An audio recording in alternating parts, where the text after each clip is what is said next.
Okay, this is going to be a quick video and I kind of feel that people will start commenting just from the title of the video without even letting me say my piece. I've spent the first entire week playing only Monster Hunter Wilds. Needless to say, I am already in the endgame. This is such a delight of a video game. It rivals the height of Monster Hunter World, highly regarded as the game that popularized Monster Hunter to a wider audience. To me personally, I like Monster Hunter Rise better, but this is like saying Fellowship of the Ring is the better movie out of the Lord of the Rings trilogy. They're all amazing. Of course, Monster Hunter Wilds has its fair share of problems, namely the poor optimization on PC, and yeah, I understand the complaints. My personal gripe for Monster Hunter Wilds, however, is more so content-wise, because right now, Monster Hunter Wilds feels anemic. So, what do I mean by anemic? It's more so on that Monster Hunter Wilds does not have quote-unquote enough monsters to hunt. Well, that in itself, I think is phrased badly. It's more so that there's not enough variety in the monsters. As of release, there are 29 large monsters in Monster Hunter Wilds. For comparison's sake, Monster Hunter World has 30 monsters on release, and Monster Hunter Rise has 39 monsters on release, which in Rise's case, they get constantly updated with the later game monsters because Rise on launch wasn't even a finished game yet. This leads to today, with Monster Hunter Wilds, with how so few the monsters are, the variety of those monsters are inherently worse.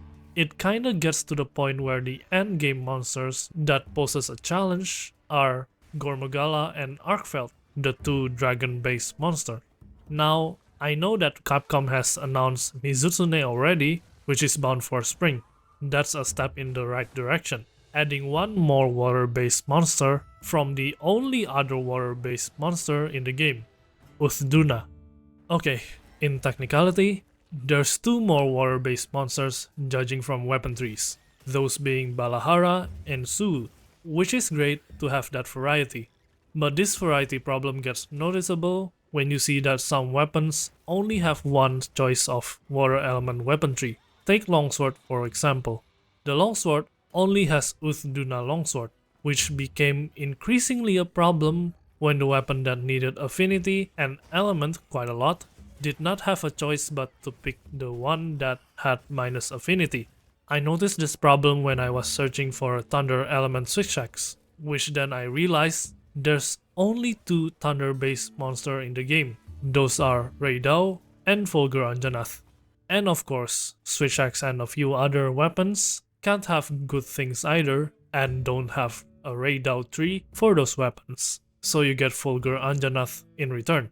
This really gets irritating because there's a lot of moving parts on picking which weapons are good, namely the balance between attack, affinity, element, sharpness, file type, shelling type, you name it.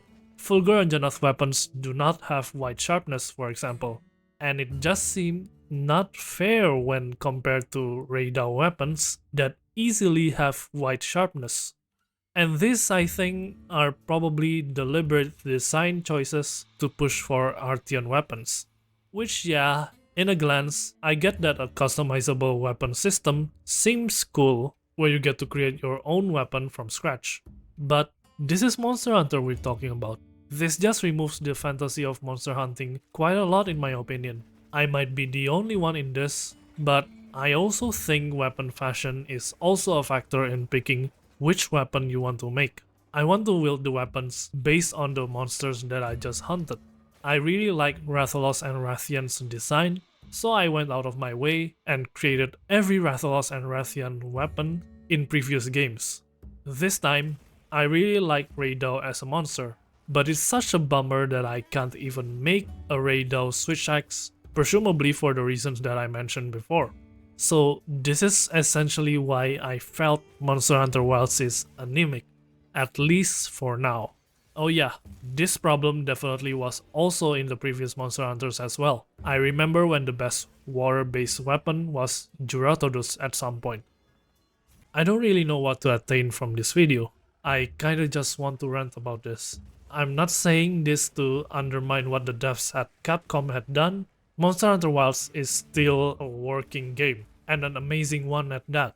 The release is bumpy, but not as bad as Cyberpunk 2077's release, for example. Originally, the last section of this video was supposed to be a mini review of Monster Hunter Wilds, but I think nobody would really ask for that, because there are a lot more reputable sources for that. But hey, Capcom released a roadmap for the next updates with a mystery monster in summer. So I'm gonna use this last section to predict what this monster will be.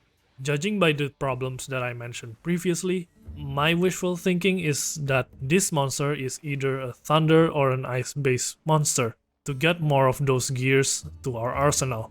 What I want for a thunder-based monster is Zinogre, but speaking realistically, my bet is leaning towards Rajang, because there's already a lot of ape-based monster in the game with some of Rajang's moveset as well. It would be weird if that's not the case. For ice monsters, it's probably going to be Legiana, but personally, I want Barriath for the ice monster slot. But if we're not strictly focusing on those elements, I find that Diablos isn't in the game feels really weird, because Windward Plains is already the perfect map for Diablos. A desert map complete with quicksand and an underground space for their nest. These are the monsters that I think should come to Wilds, but I won't be surprised if this slot is filled with Magnamalo or Betelgeuse. So yeah, on a final note, here's hoping that Capcom would release more monsters more frequently in the future for Wilds.